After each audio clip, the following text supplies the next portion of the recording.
নমস্কার, আপনাদের সকলকে রান্না আর গল্প চ্যানেলে স্বাগত জানাই। আপনাদের জন্য আজকে আমি নিয়ে এসেছি রাজস্থান আর নর্থ ইন্ডিয়ার একটা খুব ফেমাস ব্রেকফাস্ট রেসিপি, বেসন চিলা মানে বেসনের চিলা। এটাকে বানানোর সময় দোসার মতো দেখতে লাগে আর খাওয়ার সময় পরোটার মতো খেতে লাগে। এটাকে বেসন ঘুলে বানানো হয়। এটা খুবই একটা সিম্পল রেসিপি। আমরা এখানে মাঝে মাঝে সকালের টিফিনেও খাই, আবার যেদিন দুপুরে ভাত সবজি খেতে ইচ্ছে করে না সেদিন এই রেসিপিটা বানিয়ে ফেলি। বেসন চিলা বানানোর প্রক্রিয়াটা ভিডিওতে দেখানো হচ্ছে, আপনারা এটা শেষ অবধি দেখুন। আর এর সাথে সাথে আমি ইংলিশ ক্যাপশনসও দিয়ে রেখেছি, যাদের ইংলিশ পড়ে বুঝতে সুবিধা হয় তারা সেটাও ফলো করতে পারেন। আপনারা তো জানবেন যে বেসন চানা ডালকে পিষে তৈরি হয়, যেটা আমরা বাঙালিরা ছোলার ডাল বলে থাকি। সেইটাকে পিষে যে আটাটা তৈরি হয় সেটাকে বেসন বলে। অবাঙালি পরিবারে বেশিরভাগই দেখা যায় যে তারা আটা পিষিয়ে নিতে পছন্দ করে।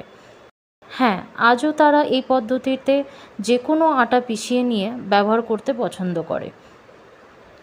আর একদিক দিয়ে এই চলনটা ভালোই, কারণ আজকাল বাজারে যা ভেজাল মালপত্র পাওয়া যাচ্ছে তাতে যারা পুরনো সময়ের নিয়ম মেনে চলছে তারা একরকমভাবে নিজেদের স্বাস্থ্যটাকে গুরুত্ব দিচ্ছে।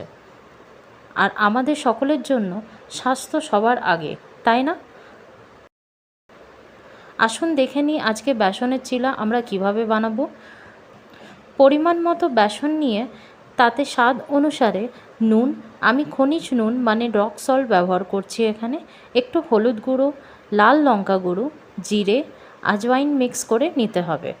তারপর তাতে পেঁয়াজ কুচি, কাঁচা লঙ্কা কুচি, টমেটো কুচি, কুচি করে রাখা ধনেপাতা আর পরিমাণ মতো জল দিয়ে মিক্স করে এই বেসনের ব্যাটারটা মানে পেস্টটা তৈরি করে নিতে হবে।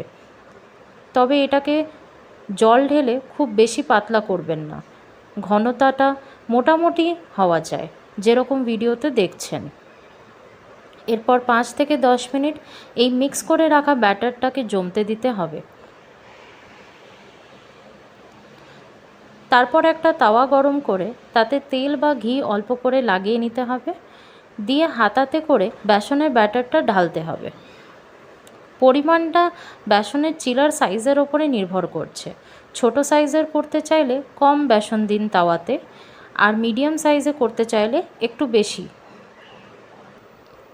এই রেসিপিটার সাথে একটা মজার ঘটনা জুড়ে আছে, শুনুন বলি। আমার নতুন নতুন বিয়ের পর শ্বশুরবাড়িতে একদিন সকালের টিফিনে ভাবলাম বেসনের চিলাটা বানাই সবার জন্যে, কিন্তু এটাকে সবার জন্যে সারপ্রাইজ রাখতে চাইছিলাম। আমি বানানোর প্রক্রিয়াটা শুরু করার সময় যা হয়, আমার শাশুড়ি মা না জেনে আর থাকতে পারলেন না যে আমি কি বানানোর ব্যাপারে ভাবছি। আমিও বলে দিলাম যে অমলেট বানাচ্ছি। আমার শ্বশুরবাড়ির লোকেরা সবাই নিরামিষ আহার খায়, আর তাতে বাঙালি বৌমা টিফিনে অমলেট বানাবে শুনেই শাশুড়ি মায়ের মাথায় হাত। একটু মজা নেওয়ার পরে আমি বলেই ফেললাম যে আমি ভেজিটেরিয়ান মানে নিরামিষ অমলেট বানাচ্ছি, যার নাম বেসনের চিলা। শাশুড়ি মাকে পুরো প্রক্রিয়াটা বোঝানোর পরে সে বুঝতে পারলেন যে এটা ওদের বাড়িতে আগের থেকেই বানানো হয়, কিন্তু মারাঠিতে এই রেসিপিটাকে ঢিরডে বলে। নামের ওলটপালট হওয়াতে কিছুক্ষণের জন্যে কি ড্রামাটাই না হলো, কিন্তু হাসি ঠাট্টার আড়ালে। আর এভাবেই আমরা জানতে পারলাম যে আমরা ভারতবাসী আর সবাই একই রকমই খাবার খায়, শুধু বানানোর ধরনটা আর রেসিপির নামগুলো বিভিন্ন জায়গায় আলাদা আলাদা, বাস এতটুকুই তো তফাৎ। এই ছোট ছোট হাসি মজা নিয়েই তো জীবনটা সুন্দর হয়ে ওঠে, তাই না? আশা করি আপনাদের এই রেসিপিটা ভালো লেগেছে।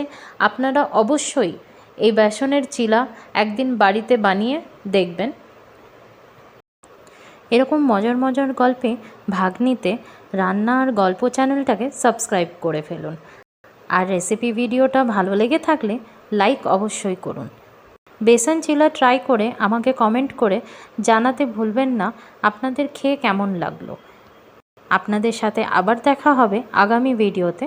সবাই ভালো থাকবেন, ধন্যবাদ।